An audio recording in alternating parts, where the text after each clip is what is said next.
Week 0 of college football season is upon us, and your Kansas football Jayhawks are kicking things off with Fresno State, kicking off the 2025-2026 season, and we've got preview predictions, game predictions. We got all that here for you on the KC Sports Authority podcast. So let's get into it. Fellas, welcome in. First off, to our listeners out there, if you're joining us live right now over here on YouTube or over on Twitter, we are also live on X right now. Thank you so much. Make sure you are active in the live chat tonight. I've got some questions I'll throw your guys' way for all the fans to participate in. If you're on Twitter, make sure you hit that heart that little tweet you see right now. Retweet it for us. Let's get some more people over here. If you're over here on YouTube and you haven't, make sure you hit that like and subscribe button below, especially that like button so other Jayhawk fans will find it. You can hit us up on any of our social media handles for the podcast at KCSA Pod, Twitter, Facebook, Instagram, and TikTok down below.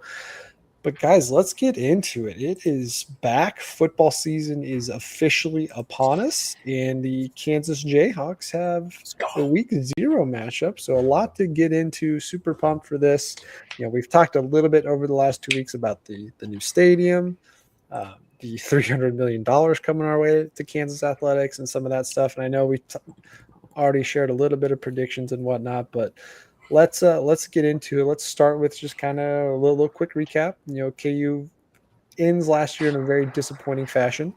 Lost a lot of games that we're sitting here scratching our heads, and misses out on a bowl game. Misses out probably one of the most talented rosters KU's had, just kind of wasted away. We saw Devin Neal set all sorts of team records, and his season was wasted. Jalen Daniels did not look like the Jalen Daniels we have been accustomed to, even with the injury concerns. Overall, rough season, but flush that down the toilet. It is all forgotten because we got rid of Jeff Grimes in the offseason. Wisconsin was grateful enough to take him on and pay him a lot of money. Coach Zabrowski's taken over the offense and feeling pretty good. So let's start with this. What are the vibes heading into less than 48 hours, or by the time you're watching this later, almost 24 hours away from kickoff in the new David Booth Memorial Stadium, Saturday night, 5:30 kickoff. But how are we feeling heading into this weekend? And vibes are good, I think, overall. I think we're all excited, right? KU football's back. We're back home. I voiced my frustrations with the whole remodel/rebuild project and how there's still a third of the stadium that's not done. I will reiterate that concern and say, not looking forward to the eyesore that is the old part of the stadium. But how I'm going good to is it that we're home? I'm going to cut you off first because I saw this on the Could Be Wrong podcast and I thought it made a lot of sense. They were going like, where are you going to sit? Go sit in the old section. So you can stare at the new. So and get all excited about what's still to come. So it could be a. I don't know. I mean, my personal seat is going to be in the new section, so I will take that. But yeah, what I really look forward to the most, I think, is just taking in the vibes of the new booth. I'm really honestly looking forward to the new season, obviously as a whole, but I'm looking forward to just seeing what it's going to be like with this new game day experience, essentially, of going to the booth. How much different is it going to feel? I mean, everything that I've heard, everything that I've seen so far, which is not a lot, but it's all been so positive that I'm just like, man, I think I might just go and be in awe of just like, this is a brand new era in KU football, and maybe, just maybe, we're going to have a hell of a season because of it. I don't know. I mean, I'm still a little pessimistic on the schedule itself. We can get into that, of course, later on. We certainly will. But I'm just looking forward to getting there super early, just to, like you said, taking it all in, walking around before you even get to your seat, just experiencing all that. But quick shout out to our diehard listener, Robert. Bob, thanks for joining us as always. What's up, Bob? I don't know if it was Austin that said it, but I know I also was a little hesitant throughout the season how much we would fill. But hey, sold out for game one as expected. I think a little over 41,000, something like that. Yeah, should be a fun Saturday night. But Austin, what are the vibes like for you heading into the season? Yeah, I'm very excited. I mean, this is the best time of the year. There's really not a better time than football season, in my opinion. So, and like JB said, based on what I've heard, throughout the off season, it seems like we're going to have a pretty good team this year. But it's just, KU last year starts off 1-5. Nobody saw it coming, but I said this last night. If KU can beat Fresno State, we don't have to worry about a 1-5 start again this season, because there's no way that KU is going to lose to Wagner next week. I shouldn't speak too soon, because I'm a little scared about Wagner now. No, I'm kidding. I'm kidding. God.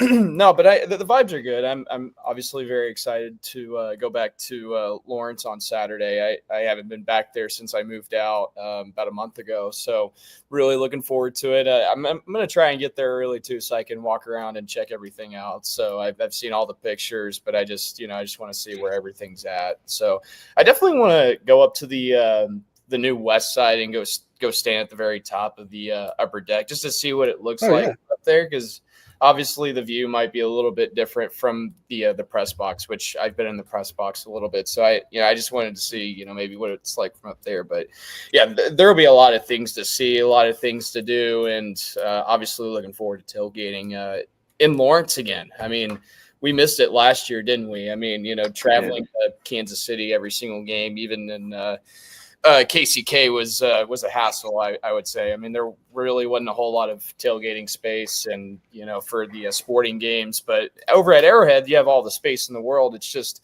you're not tailgating on campus, where it feels like home. So I'm hoping that this season with KU being at home, that things will be a lot better this time around versus what we had to deal with. Because I think us being away from home last year, resulted in some of the abysmal things that we saw to start the season, and throughout the rest of it, I guess. Yeah, like we said it last week or the week before, just the whole year felt off from the start. Just bad juju on that team. Just a season you want to flush down the toilet and get ready for this year. So let's just dive into some of the overarching storylines and things like that. JB's one of his big concerns coming to the year, which is one we all share, and it is one that he's more concerned with than I think the rest of us so far. But whole new wide receiver core for the most part. It scares the crap out of me. Doug Emillion is basically your only returning player that had a decent amount of snaps last year. Keaton Kubeka, also a returning player, but was hurt all of last year and basically missed the season. Outside of that, you've got like 6 new wide receivers in that group. Now they've had all summer and early fall camp to get on the same page. And this go around, JD was here for most of the summer, whereas last year he was not, with some of the injury concerns. So not as concerned myself. I think we'll see pretty quickly, but new look offense. No more Devin Neal. You've got Daniel Highshaw as the featured back. You bring over LaShawn Williams from Iowa, good complimentary back. You've got a nice running back room behind them, Harry Stewart, Johnny Thompson, to name just a couple. Offensive line, you lose a couple big key guys in Bryce Cable-Dew and Logan Brown, but Bryce Foster's back at the center. Kay's got some incoming transfers and some experience there, so still going to have a solid offensive line. Newer look tight end group again. You lost Cardell and Jared Casey. We finally get to see what Deshaun Haneke is going to look like as a tight end, and seeing him in person around town. And, he's a tall tight end that could be a great down the field threat. We've mentioned that before in previous episodes, that he could be a solid pass catching tight end down the field that KU hasn't had for a while. But new look team there. Defensively, obviously you lose both offensive and defensive coordinators, one to retirement, one to, if he didn't go accept another job, he was going to get pushed out and forced out in some capacity. But DK McDonald comes in to take over the defense from Brian Borland, so would love to think that there's going to be an uptick on the defensive side of the ball. New secondaries coach, a lot of transfers on the defensive side, another strong defensive line presence that we will see from this team for like the 3rd or 4th, 5th year in a row. So I think there are a lot of things to be optimistic about, but there are a lot of changing faces, guys that are going to have to step up. But when I take a step back from the roster, the two things still remain the same. Lance Leipold's still your head coach. He's going to have these guys bought in.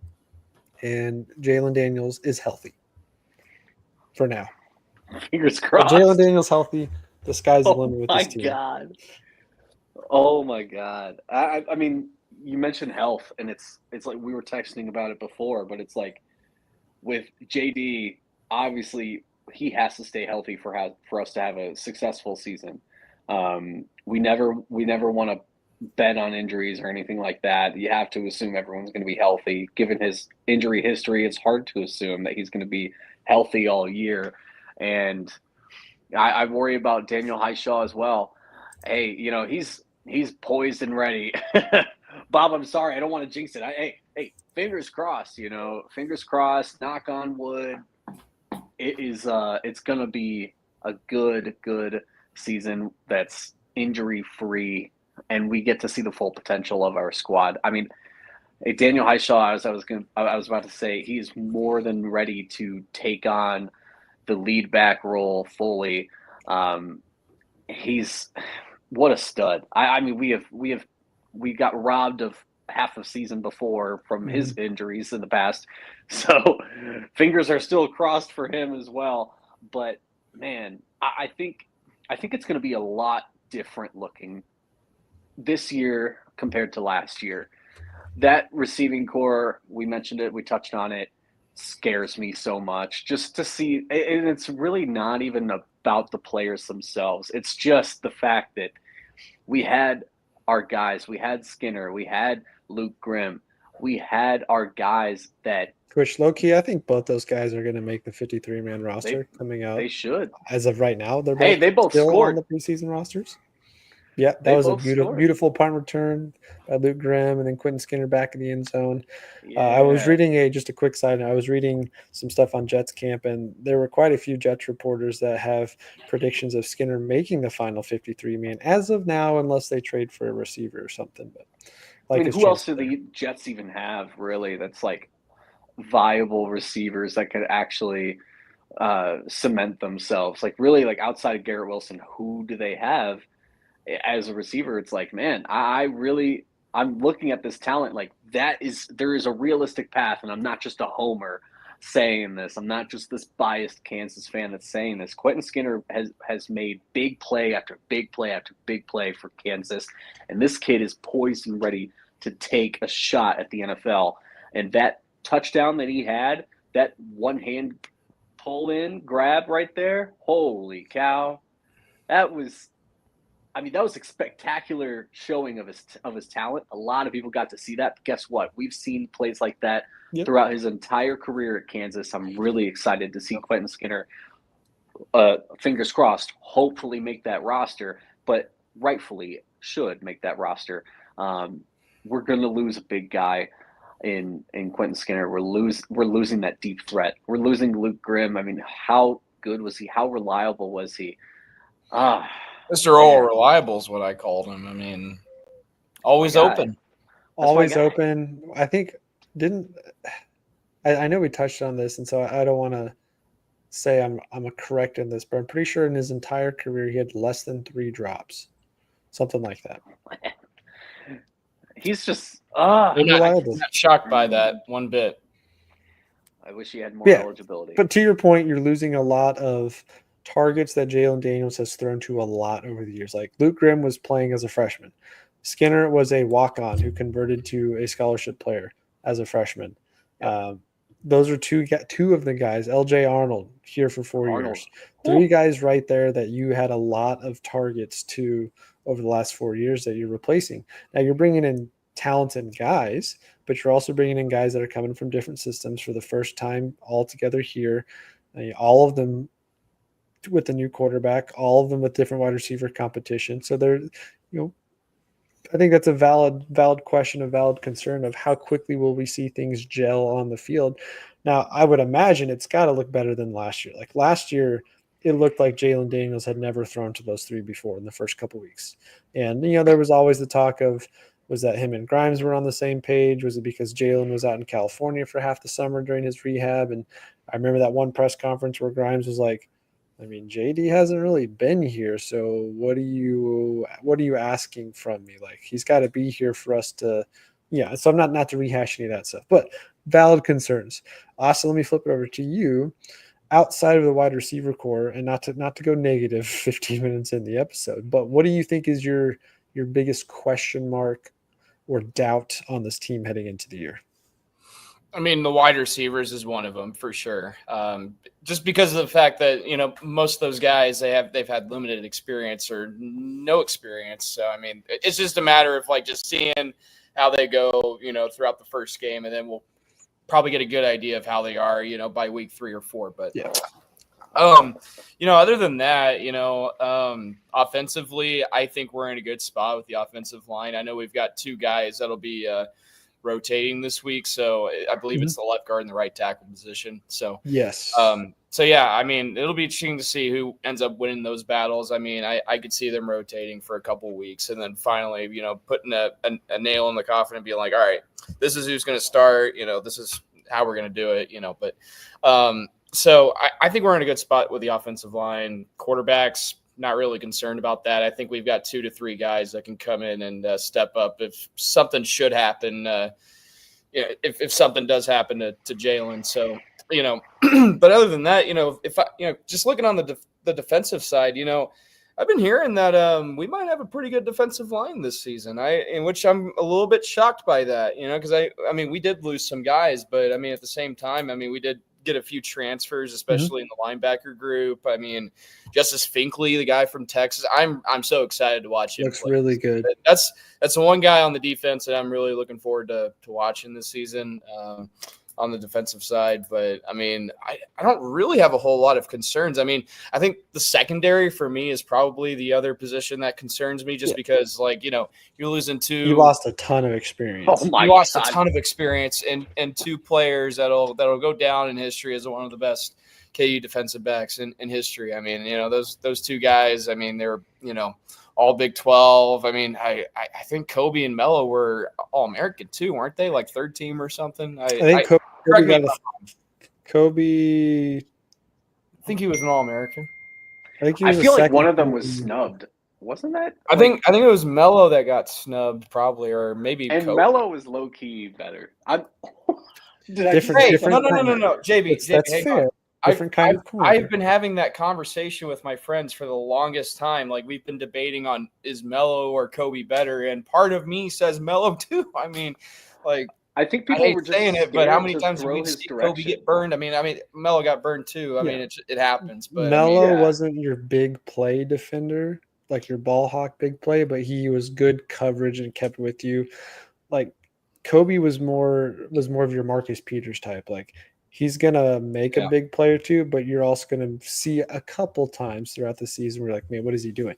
But all in all, like, you had 2 guys on each side of the field that you weren't throwing to a ton, that you were trying to find other places on the field to throw to, because those were 2 guys that can defend with the best of them, for sure. So yeah, your secondary, new look secondary, new defensive coordinator, safeties coach, all that. I think that gives you some reason for concern. Same thing. How are they going to gel out there? But I think that they still have enough depth returning and some good transfer portal pieces that, again, it could be one of those things that I think if you were to super analyze position groups for the next 3 weeks, the defensive backs and the wide receiver groups are probably the 2 that I think will have the most eyes on them, because there's the most new and moving pieces in those to see how quickly they gel. But that's why I kind of wanted to start off with the negative talk early, because there's really not that much doubt. I feel, we'll get into the schedule here and kind of go through wins and losses, but as far as just overarching view of this roster and team, there's not many spots in this roster that are really going, man, we are not going to be talented enough there to compete. I don't feel that about any part of this position group. I mean, I guess you could throw the special teams out there, because every year has been don't even start. Oh no, special teams has been an issue. But all in all, like, I feel, and I know we said this last year too, I feel optimistic about this roster and the guys that are going to be on the field for all of these games this year, that they are more than capable of going up against the best of the Big 12, which we'll also talk about who is winning this Big 12. I think it's a wide open race. But I think the vibes are pretty solid going into this year. I think we have a squad that is certainly capable. So let's get into the schedule a little bit here. I'm going to try and share my screen. But obviously kick things off this weekend with Fresno State. Fresno State, not a bad program, kind of a middle-of-the-pack program like KU has been the last couple of years. New head coach this year, coming over from North Dakota State a couple years ago, was at USC last year. So winning culture is going to be established just like what Lance Leipold's coming in here. So I think these are two programs that are on a similar trajectory. Fresno State might be a year or two behind. NFL Hall of Fame quarterback Kurt Warner's son is their starting quarterback. So you got nice bloodline at the quarterback room. Don't know what we're going to expect out of Fresno State. They open up it as a 12.5-point dog to Kansas at home. I think that's kind of a sneaky one that they could cover, though. Not going to lie. Fresno State, I think they're going to be a gritty team. Chris Kleiman, when he came down to K-State his first year, even if they weren't the best team in the Big 12, they were a very gritty, hard-fought team. I think Fresno State will be that. So we can touch on them a little bit more here as I try to pull up my screen. In the chat, though, what are the games you have circled on the schedule this year as the games that we could potentially steal, games that you're really nervous about losing? Of course, we're going to talk about K-State and Mizzou because they're on here, but here we go, 2025 football schedule. Obviously, Fresno State this weekend. Then we've got Wagner, the dangerous Wagner team next week. Yeah, then baby. we go to Mizzou immediately, week 3 or week 2 of the season, week 3 for us. West Virginia at home, Cincinnati at home. Then on the road to UCF, on the road to a dangerous Texas Tech team, at home for K-State this year, at home for Oklahoma State, on the road for Arizona and Iowa State, and then we wrap things up with Utah at home. I really like how the schedule's broken down home and away. I think it's kind of got a nice balance to it. They're not gone for an extended period of time, and they're not here for a significant amount of time every single week. So it gives a nice little balance there. But I know, JB, I got your image. I'm going to throw it up here in a second on win and loss projection. God. But obviously K-State and Mizzou stand out. Pretty obvious there. Yeah. Two of the biggest games on the schedule. So I'm going to take those off for a second here. For KU to get to the ceiling that we're hoping, which is a minimum bowl eligibility to winning the conference, I see 2 games on the schedule that they have to steal. To me, it's on the road at Arizona. One of these 2. They have to steal on the road at Arizona or at Iowa State, and they have to beat West Virginia at home. K-State, you throw in there. Would hope that they win that game this year at home finally, but those are the ones that I have circled. Thoughts on that and the rest of the schedule? That's just so tough. I don't know if you have to actually put, for anyone that's wondering, I took some time away from my job at KMBC to pull up the KU football schedule. I used the snipping tool, took a little screen grab of the schedule, and then I wrote on it electronically, put little W's and little L's where I thought we were gonna, place. And I thought, let's just send this to the group and see what everyone thinks. And then, of course, I was the pessimist, which I think what I had was a 6-6 record, and then everyone else was like, "Oh, we go 8-4." And I'm like, "Where's the 8 wins, dude?" I'm not trying to be that guy, but I'm as I'm looking at the schedule, I think we win our first 2 games. West Virginia is a coin flip for me. Maybe we choke in our first conference game of the season, right? I think Mizzou, it's probably going to be a loss. I just have to be honest. I'm not happy about it, but it's probably going to be a loss. Cincinnati is a very winnable game. UCF is a winnable game. Texas Tech is not a winnable game. K-State, in my prediction, I have us winning against K-State. We haven't beaten K-State ever in my entire time of being a fan of KU football. I would not be shocked if we lose to K-State. Oklahoma State, I think we should win that. And then honestly, I could very well easily see us closing out the year with 3 straight losses. I mean, I think it's going to be a 6-6 season. Even to Houston at home? I could totally see it. Or that's not Houston, that's Utah, actually. I'm sorry. Then but, yes. Yeah, so it's just I don't know. To me, I'm looking at the roster changes that we just touched on earlier, and I'm looking at the schedule as a whole, it's not as bad as it could have been. I mean, we could have had a tougher schedule. What I'm most excited about is to see how we play against K-State. I think that's the one to watch because I officially predicted a W, but man, if there's ever a coin flip, it's us against K-State. And It's in a basically year, been that the last couple of years. in a year, yeah, where we are a program that's turned around, we're in a new stadium, for the most part, a 2/3 of the way new stadium, and we're gonna have so much energy. I mean, I think we start the season really hot, right? Like these are some winnable games at the beginning of the season, so we're gonna be going in with some confidence, and I wouldn't want to bet against a confident KU team going into that game against K-State. Well, so speaking of bet, FanDuel, DraftKings, a lot of these sites right now have KU's win-loss total at 7.5 for the over/under. So in this scenario, JB, you're taking the under. I'm taking the under. So you're taking 7 or less. Austin, if you were placing this bet right now, looking at the schedule, are you going over 7.5? Are you going under? Do you try and tease it down? What do you see? Oh, I got to be careful with what I say because if I say the wrong thing, then we're going to start 1-5 again. Oh. Well, there's no way we start 1-5 with this schedule. No, not this year. As long as we win this weekend, we won't start 1-5 again. But I mean, I got to played Colorado. No, I got to say, if the offense gets it rolling right away, and if Z and JD are on the same page, and assuming that the defense plays pretty well, to a certain, obviously they're not going to be perfect, and they're going to give up points here and there.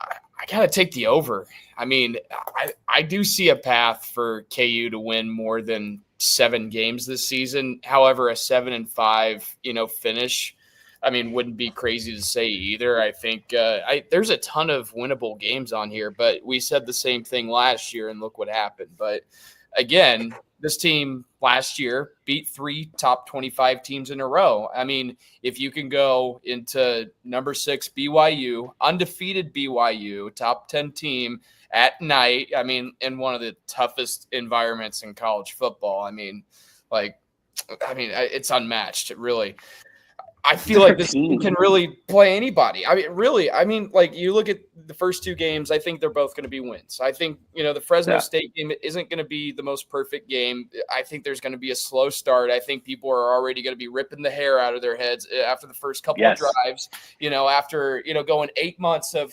oh man, I miss football. Oh man, when's the first game? And we get to the first game and the offense goes 3 and out on the first drive and everybody's like, oh, I hate this team, throws or slams her hat down and whatever. But I do have KU starting off 2-0. And then, when I look at the Missouri game, I don't know if you guys saw this, but Missouri is playing 2 quarterbacks in their season opener. And they don't know who their starting quarterback is. And let me just say this. They paid the Penn State guy $1.5 million to come in and play for Mizzou. And he's going to be the starter. And he's not even QB1. I mean, to me, I've had a few people, tweet at me like, oh, you don't know how much, college football players cost nowadays. Well, I don't know if that guy was worth $1.5 million because he was Drew Aller's backup. So, I mean, yeah, I think he's a decent player. Don't get me wrong. I'm not bashing the dude. I just don't know if the $1.5 million was worth it. But I mean, I have seen tape on both quarterbacks, and I got to say the other quarterback might be better than the Penn State guy. I'm just saying the other guy's a baseball dude as well, and I think he's got a contract with the Dodgers, I believe. I might be wrong, but I do know that he also plays baseball. So, so Mizzou, they don't know what they're doing at quarterback, completely just yet. I mean, I feel like Eli Drinkwitz though is playing mind games with KU. Like, oh, okay, we know who's going to be our starting quarterback, but let's create some drama and let's get the other quarterbacks. He is a corn dog of a head coach. I mean, corn dog or cornball. It wouldn't surprise me. It wouldn't surprise me if Mizzou's being this petty about their quarterbacks just to spite us. I mean, the border war's back. I mean, but I mean, going back to this game and focusing on that, guys, I really do think KU will put up a fight against Mizzou. Are they going to win? Probably not. I mean, I do have Mizzou's really good at unfortunately, as much as that really hurts for me to say, but I will be happy if they put up a fight in that game. If they make it close, if it's a one-possession game, I'm not going to be too upset. However, I mean, losing to Missouri always sucks. I mean, it's not like losing to K-State where it's like, oh, man, that really hurt. Nah, okay, we'll forget about it. We'll move on. Next day, rainbows, sunny skies, all that. No, it's like, it's a week long worth of depression with a cloud hanging over your head. That's how I felt about the basketball game last year. I mean, I didn't expect us to lose to Missouri in basketball. So, I mean, I just think it'd be really funny if the football team can come in and get revenge for the basketball team. So let me pose you guys this question. And Austin, you already just kind of hinted at what I think your answer is. But yeah, regardless of expectations this year, bowl eligible, failure of a season, KU doesn't win a bowl game, whatever expectation you want to throw out this team. I want to give you a scenario. In this scenario, KU wins less than 6 games, so they don't go bowling. But you could pick either they beat K-State at home or they beat Mizzou on the road. You could only pick one, guarantee it to happen, but KU still goes on to have a losing season. Which game would you pick? And those of you watching live in the chat on Twitter would also love your thoughts. If you could only beat K-State or Mizzou this year, regardless of how the rest of the season goes, which team do you want that win over most? Regardless. Because I think there's going to be a divisive answer here across the fan base. Well, I didn't realize long terms. I didn't realize we were doing it like based off of like doesn't matter how they finish. I mean, gosh, this makes it tough now. Well, I mean, I could tell you that scenario too. Hey, it's just 5 wins or less, but one of them is. But one of them is either a K-State at home or Mizzou on the road. And again, I think you could divide this answer. The Mizzou border war has been gone for over a decade. K-State's been the thorn in our side that we can't get over. So I could see how a lot of people would lean K-State for sure, especially since you're at home and the programs are at comparable places now. KU's still just a tad behind, but a comparable place. Mizzou's been out of sight, out of mind for 10 years. They're in the SEC, so who cares? But it's also Mizzou. A lot of people care. They're getting back the rivalry, KU Mizzou, coming across, burning down Lawrence, Quantrell's raid. There's a lot of people that would love to see, regardless of how the season goes, KU goes into Columbia and pulls off the upset. The issue is this is not a simple question of which team do you hate more? No, because that is not correct. That is not the question. Because I mean, you could everyone can have a different answer to this. I would think that majority of KU fans would say, well, I hate Mizzou more. And so therefore I would want the Mizzou win. For me, I'm going to say my answer is K-State. I'd rather have the K-State win. And I'll kind of say why. And it sucks that I obviously wish I could get both. If I had to choose one, it's K-State. Man, and I have so many people, so many coworkers at KMBC that are Mizzou people, and how fun it would be to rub it in their faces. Shout out to my buddy Patrick. He's like my best buddy at work. He's a Mizzou grad. I know, gross. But we shook on it. We decided that no matter who wins, neither of us says a word to the other. And we're just going to go about our lives.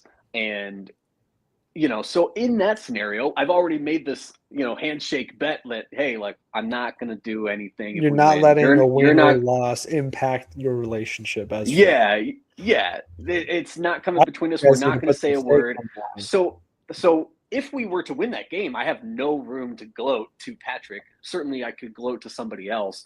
My other best buddy, Nick Adams, that ended up leaving and is a manager at a different Hearst television station, one in Arkansas, which we hate Arkansas. Yes, we do. Anyway, God. The other thorn on our side. He is also a Mizzou grad, and I'm just like, why do I attract Mizzou grads, by the way, as like my best buds in the office? Hate it.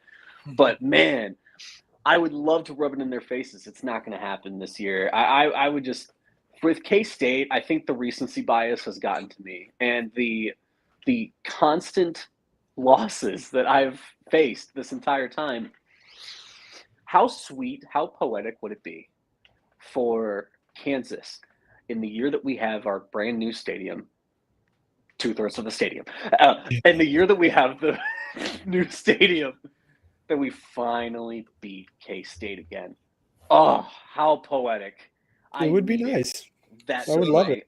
That is my poetic justice and my sweet ending to this saga that is KU sucking at football, because we don't suck anymore. So I would love it. I think that's how you close the book. All right, Austin, where are you going with this? Well, I didn't realize we were answering this question based off of what if you have a losing season, you have a losing season. So you gotta have a losing season. Well, I sure hope I can spin it to you the same way. If KU goes on to a winning season, either way, my answer is going to be K-State too. The magnitude of each game. Let's go. Which game do you want most? I mean, I just I'm more. I'm not saying that Missouri is not KU's biggest rival or anything, kind of like what JB was pointing to before he answered. But we got to end the freaking losing. We got to end the streak, dude. Thank you. I seriously, I cannot. I said this the other day. I cannot do 365 days of 17 straight. I can't do. I'm done.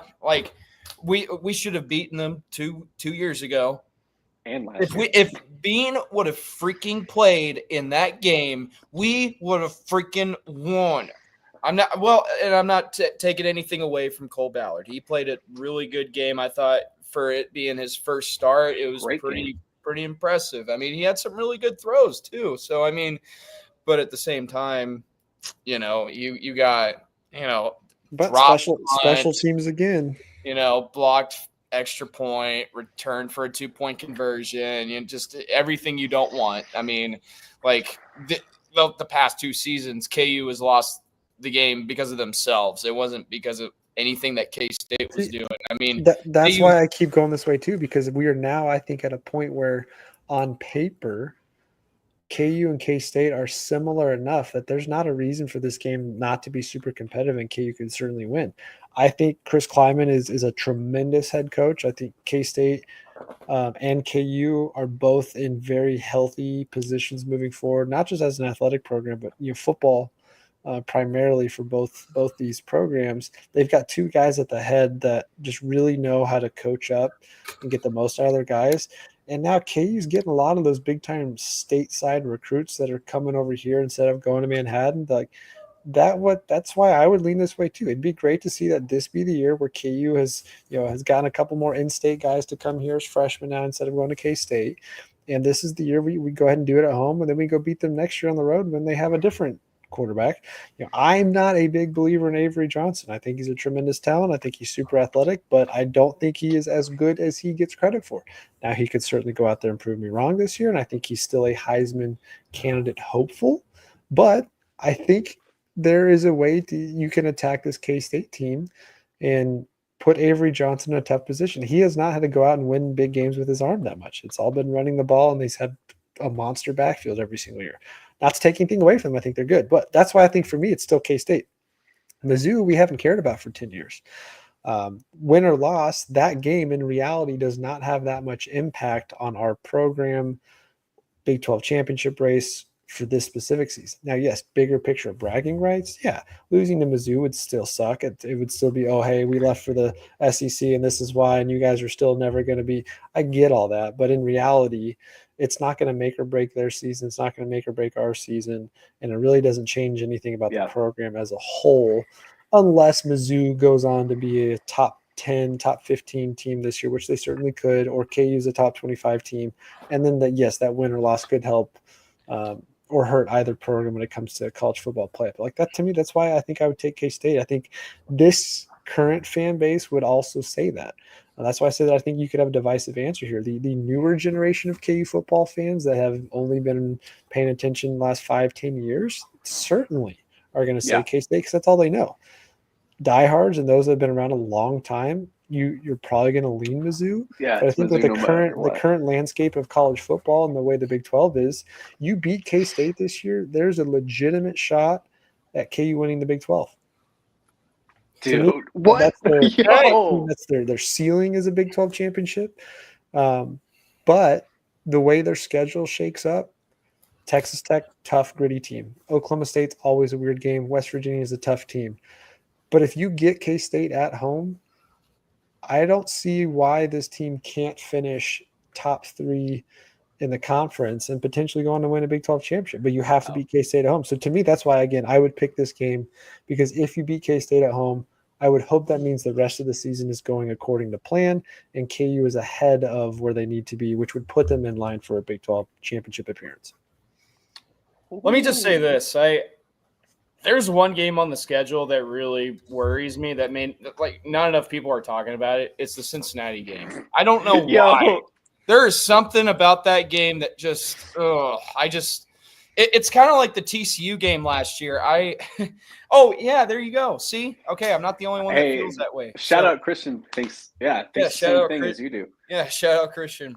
Guys, I mean, I know Cincinnati, didn't finish well last year. I mean, but I do feel like they have a solid team that could make it to a bowl game.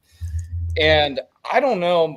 I feel like Cincinnati is going to catch KU at a good time and try to make a statement by getting a win in Lawrence. So I don't know.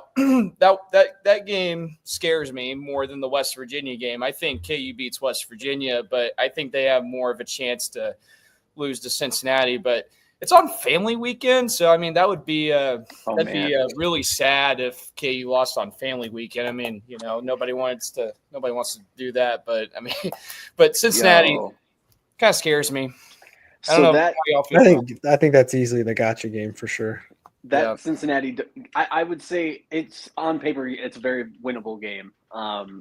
But yeah, I hear everything you're saying. It definitely seems like it can be a gotcha game. It sounds crazy at first. It sounds crazy, because last year we were like, oh, Illinois, UNLV, easy wins. Oh, no, right. No, they weren't.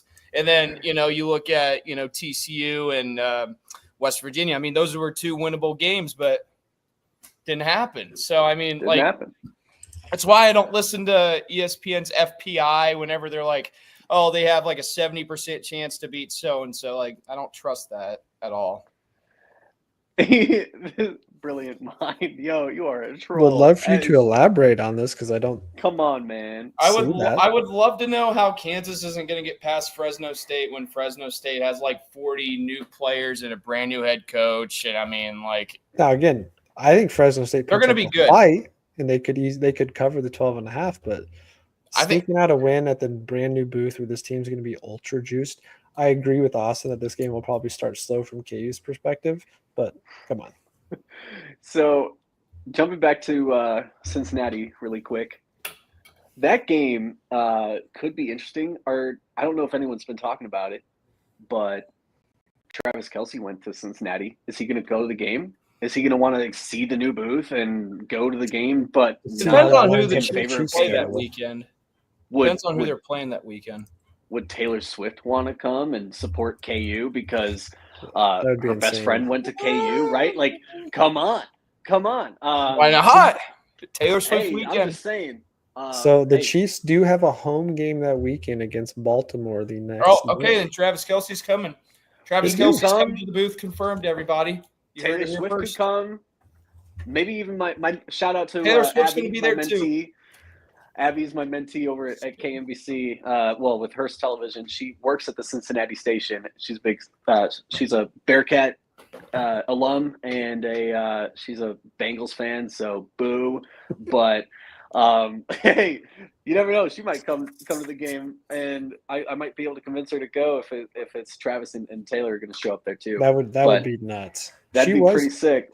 She was in Lawrence sometime in the last 2 years. She came down for a day and drove around. Somebody there were people up that swear they saw her driving around Mass Street or something. I don't know, but that would be pretty cool. I remember that. Yeah. Oh, our buddy Chris Freeman. That is New Testament Christian. So Chris, appreciate you coming back as always. Let's go. You guys, I'm so nervous still about this season. Do y'all think KU gets Iowa State again for the 4th year in a row? Iowa State's in an interesting spot this year. I feel like KU we lose no matter what. I mean, I don't know. I do think Iowa State will get KU this season, but at the same time, that's a struggle. I think KU could probably pull it off. I mean, it's on their senior day, so I mean, it'd be great to spoil the party. Iowa State's an interesting game. Again, that's why if you beat K-State at home and you take one of Arizona or Iowa State on the road, I think you're in a position to still potentially fight for Big 12 championship appearance. Yeah. Because to me, the Big 12 is wide open. I think K-State's probably the rightful betting favorite. I think they're one of the more complete teams, top to bottom, coaching, talent, offense, defense, you name it. I think Arizona State is going to be good. I think Arizona could be good. Texas Tech is always scary, but I think it's wide open. BYU is still out there. They're always still going to be solid. Utah, I don't really know what to think about Utah yet, but this Big 12 is winnable, and that's why I like KU's chances. They'll obviously have to have a couple things go their way. What you can't do is you can't drop to Cincinnati at home. You can't go drop at UCF. You can't drop Oklahoma State. You can't do that kind of stuff. Can't lose to Oklahoma State on homecoming. That's got that. You got to win that game. Oklahoma State's not going to I do remember this, that Travis was in the field house for that's right, a couple years ago. I do remember that. And then Pat Mahomes was there last year for the KU Texas Tech game. 2 years. 2 years ago. 2 years ago. Sorry. 2 years ago. Yeah. 2 years ago. Because I remember I was sitting on the Tech sideline for that game with JB, right? 30-yard game. Yeah, we were sitting over there. And there goes Mahomes walking right in front of us. That was cool.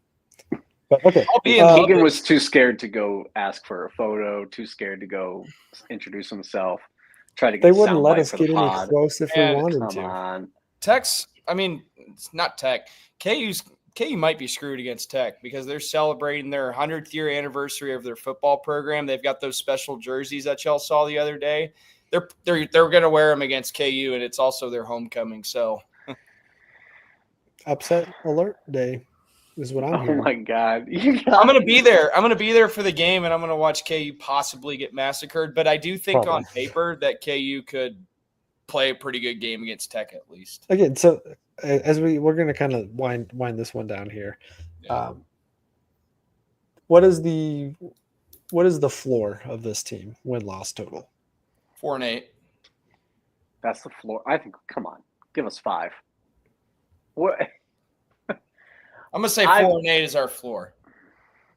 I think there's a way that KU could go 4-8 this year. So they start 2-0. What are the 4 wins? No. So if they were to go 4-8, lose to Fresno, beat Wagner, lose to Missouri, lose to West Virginia, so you're starting off 1-3 again. Lose to Cincinnati, so you're 1-4. UCF 1-6, honestly, and then 1-7 Texas Tech. I mean, and I don't know, man. I mean, you start off 1-5 with this type of schedule, you're not gonna. It's gonna be really hard to get out of it, to be honest with you. But I think the 4 wins, if they were gonna get 4 wins in a 4-8 season, I think it would be Wagner, UCF, Arizona, and then Utah on senior day. No shot, dude. With that much pessimism, you're talking yourself more into a 3-9 season. Meanwhile, we've got Bob in the comments saying 9-3, 9-3. Bob, I'd love to know which are the 3 losses that we'll have. I gotta say it's 5 minimum for us because I mean you gotta get the first 2 games.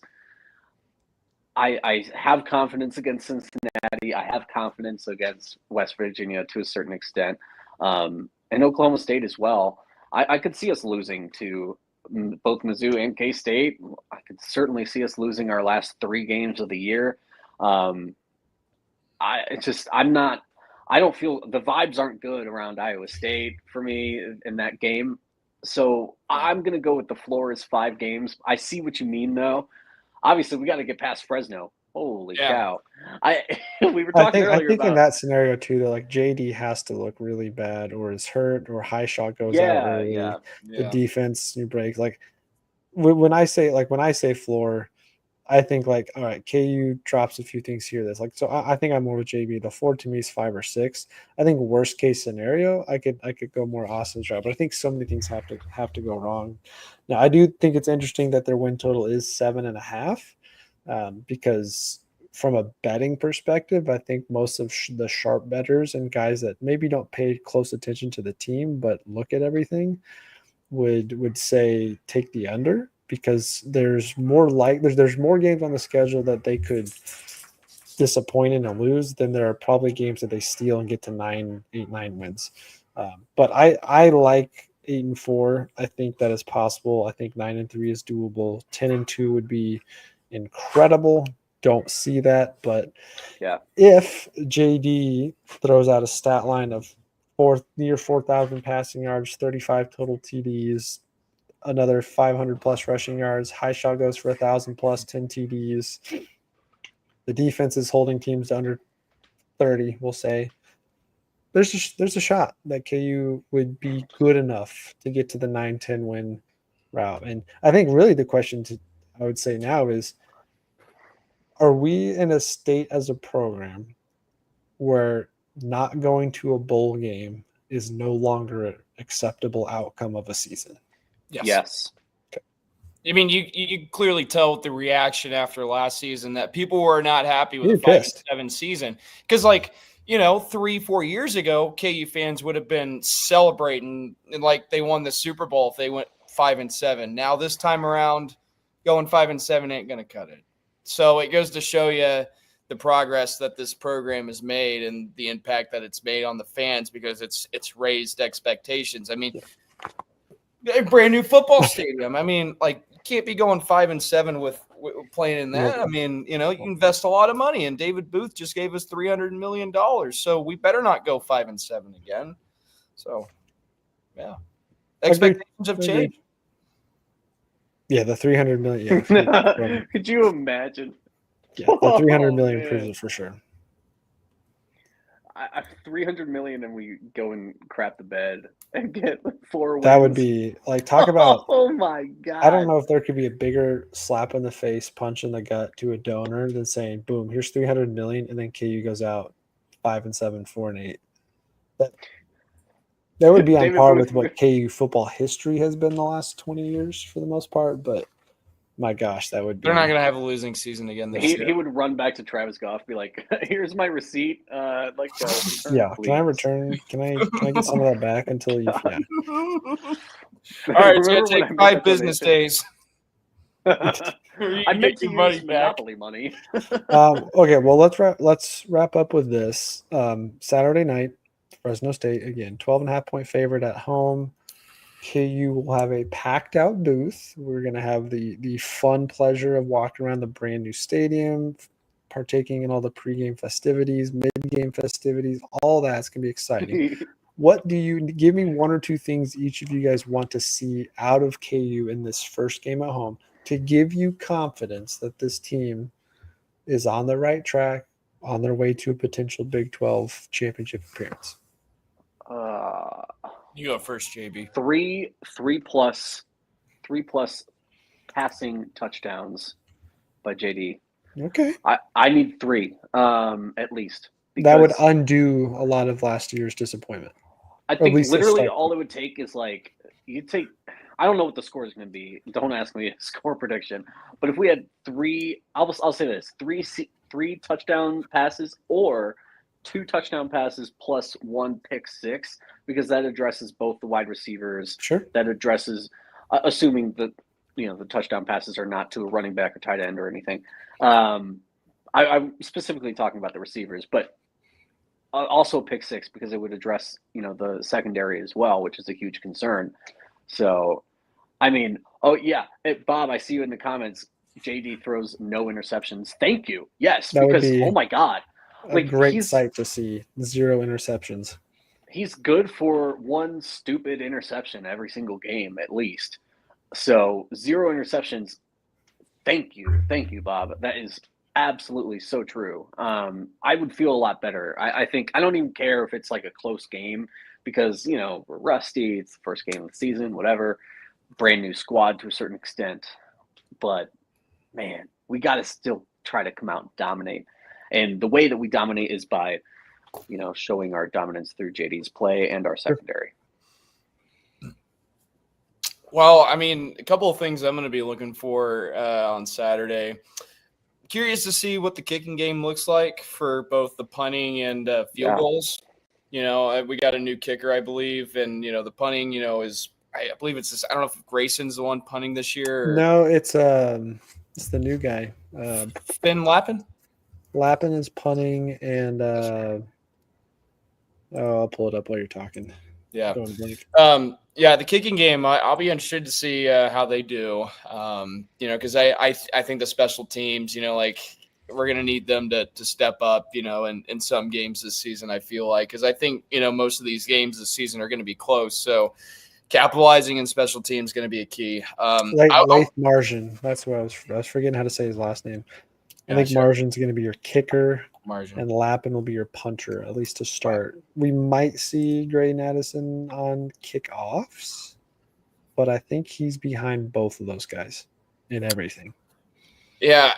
Also, another thing that I will give me comfortability going into, next week and beyond, I want to see the wide receivers get involved. I want to see, JD throwing it, not just Emmanuel, but also to, Bryson Canty, if he's able to go out and play. I know he's been dealing with an injury. I mean, or, all the other guys that we've got. I mean, there's so many, but I mean, just the involvement of the wide receivers, if they can all get involved in some way, I think they'll give me comfortability. Because I've heard good things about like their pass catching and that all of them have done a pretty good job of catching the ball. I mean, Jalen talked the other day about the wide receivers, and he's like, all the wide receivers are good. Like, there's not like one guy that like stands out, amongst everyone else. Like, everybody, contributes in a way. So I just want to see how the involvement of the wide receivers goes with the offense. And then defensively, I want to see, KU create some pressure up front and I want to see if they can get after the quarterback or not. Cause I do think, cause I've heard, like I said earlier, really good things about the defensive line, but I got to see it to believe it. So I'm with you pressure up front defensively, that'll be key. Especially when you're playing Kurt Warner's son. Oh, boy. That's just a fun storyline. That's just a fun storyline right there in itself. But I think I'm right there with you. I was going to say with the wide receivers and the offense as a whole, spread the ball around. Get as many of these guys involved as early as possible. Maybe we'll see a snippet of who's that go-to guy, the third down threat. I'd really like to see Deshaun Hanukkah get involved early as a potential weapon, because I think that opens up the field for sure. If this offense can jump out and can control the game from start to finish, I'd feel really good with it. And I don't have a lot of expectations on the defense yet, because I'd like to just see how they look. New defensive coordinator, new position groups, coaches, new leadership on the back end. I think the linebackers and the front line are going to be solid. I think the front seven is going to be good. So I think that, like you said, can they create the pressure? I think they certainly can. But offensively, I mean, this team needs to go out and control the game from start to finish. There should not be a fourth quarter collapse. There should not be a fourth quarter going, all right, what is KU going to do to screw this up down the stretch? If they play good, consistent football, which is such an easy cop-out answer, but if they can play good, consistent football for 4 straight quarters, I think we'll see what this team's capable of pretty early on now. Probably going to see some rough patches. I think, again, you have that many new guys on offense to work out, different guys on the line of scrimmage, until you get into a real game against an opponent that doesn't practice against you every single day. You just don't know what you have. So super pumped to watch this program this year, to see how this team comes out in the new booth along with the fans. Pumped to see the booth packed, completely full. Enjoy all the festivities with everybody. Jayhawk got its coming in clutch here at the end. Austin, Raising Cane's. I did not eat Raising Cane's for dinner tonight. Have you gotten a meal named after yourself yet over there? Is that sponsorship in the works yet? Nope. There's not a Canes like anywhere like the closest Canes is like 30 minutes away from me. Oh, that's rough. That's rough. Yeah. But any other final thoughts from either of you guys? Anyone else in the comment section before we get out of here and prepare ourselves for KU football? Yeah, I just want to close out my thoughts on the season, and the schedule and everything. I mean, I think 7 to 8 wins is attainable this season for KU, but I do see a world where they could, slip up and maybe win 5 or 6 instead. But there is a path that they can win 10 games, but it's going to be difficult. Texas Tech, I don't think that game will end up being as hard as people think it is right now, even though they are celebrating the 100th year anniversary of their football program and homecoming for Tech. I mean, if y'all remember, a 2-4 Baylor team walked into Lubbock and kicked their butt, on homecoming. Yeah. So, just saying, you never know.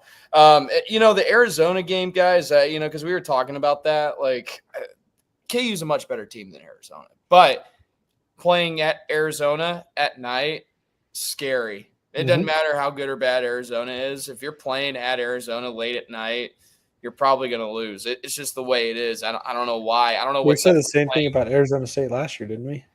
Yeah. We played pretty well against Arizona State. It's just, fourth quarter collapse in the final 2 minutes, but it was the defense. But I feel really good about our schedule, though. You got 3 bye weeks, too. I think that's why I have a little bit of optimism about KU winning more than just, 7 or 8 games. I think there's a shot. 3 bye weeks, guys. The NFL, teams get 1 bye week in an 18-game schedule. And KU's got 3 bye weeks in a 12-game schedule. College football. That's more than enough rest. It's good for, especially guys like Jalen and Highshaw who are going to have, they're going to touch the ball the most and, they're going to get banged up. That's just how football works. Highshaw is going to be banged up. He's going to need rest, Sean Williams too. The 3 bye weeks is huge. And I think KU could certainly play to their advantage. And geez, if we don't beat K-State this season, I don't think we're ever going to beat them. This is the year to do it, guys. I agree. If I'm wrong, I'm wrong. And 17 straight, ha ha ha. This is can't have that. This year. Yeah, this has to be the year. We want it again. For me, any final thoughts? It's I think this has been a common theme with Kansas, and it's these games that scare us a little bit, that also seem winnable, feel like coin flips, and typically, when it comes to Kansas football, if it's a coin flip game, you don't want to assume that Kansas is going to win that coin flip game. This is our year. This is our chance to prove me wrong and to prove everyone else wrong, all the critics wrong about those coin flip games, and show that Kansas can win those games. I felt like we did a decent job of that maybe 2 years ago, but then we just lost so much momentum with last year, and maybe you can blame the fact that we weren't playing at home for any of the games. You can blame, Arrowhead's environment. You can blame a lot of things. It's Jeff Grimes. We just blame it all on Jeff Grimes. Brian exactly. So easy to throw them under the bus. If we can table that last year, if we can continue to build on what we started 2 years ago, right, and we start winning those coin flip games again, if we have another year where we're actually pretty solid in that, I can see. I saw we had Jayhawk edits put 7-5 prediction. I would love a 7-5 roster, or I'm sorry, schedule at the end of the season. That means you're still going bowling. Means we did something right. Yeah, we're going bowling comfortably, which is better than what we're used to. Yeah, we got Bob saying in the comments. Yeah, last year never happened. We have to play with that mentality. So. Didn't count. I think we can finally put some of the stigmas about KU football to bed if we end up having a good year, and we have all the tools really at our disposal to make that happen. I really, really hope we can get it done. I know I started this a little bit pessimistic. Of course, the more we talk about it, the more the KU fandom in me is going to rise and rise, and I'm going to hear, hey, maybe in 3 weeks from now, we're going to be previewing Mizzou or whatever, and I'm going to be like, you guys, We're going. we're into the best team Columbia. ever. Like, we're going into Columbia. We're winning that stuff. Like, And then we're gonna lose. And then you're gonna be like, fire Z, fire everybody. This team sucks. Depends on how you lose, but no, I think Yeah. you summed it up pretty nicely there. This team in the Leipold era specifically has not fared very well in those 50-50 chance moments. Last year, there were 4 games we probably should have won. This team probably could have gone 8-4, 9-3 last year by just simple mental error mistakes that I would accredit to coaching that is on Leipold to figure out. And in those clutch key moments, how does KU come out the other side? You do a couple of those small things like you're saying, they're those coin flip moments, and a couple more of those go in your favor.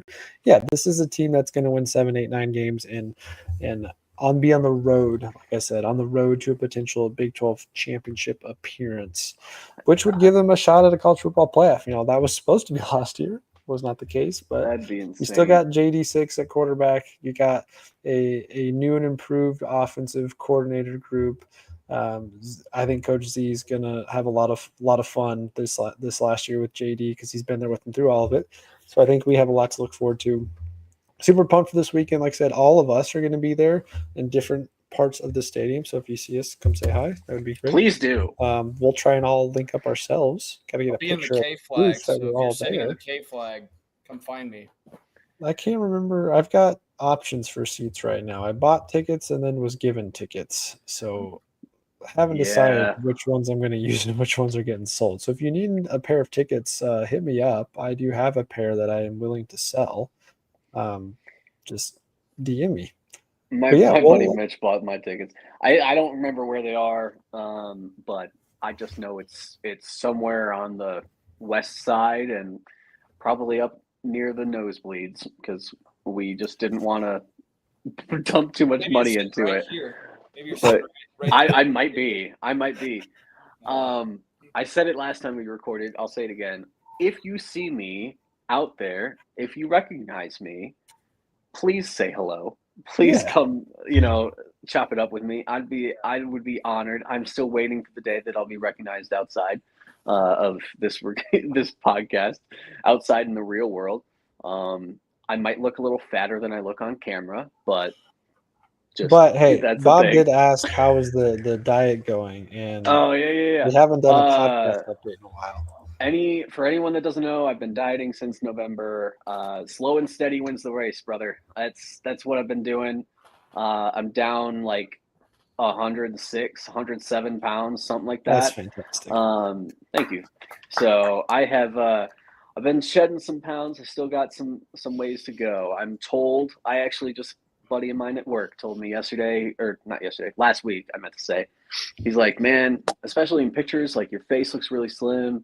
He was being really nice about it. But get this, he was like, dude, like when I first met you, it was over Zoom, and like I didn't think one thing or another about like how physically large you were. Like he sees me in person, and I'm like, much fatter than he thought I was gonna be. This is back pre-diet, but he was like, I had the reaction like, whoa.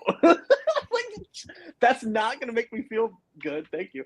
No, he was nice about it. No, I'm probably paraphrasing terribly because he was genuinely really nice about it, and I totally get where he's coming from too. Like, maybe I look slimmer on screen than anticipated, but I'm not like a blimp.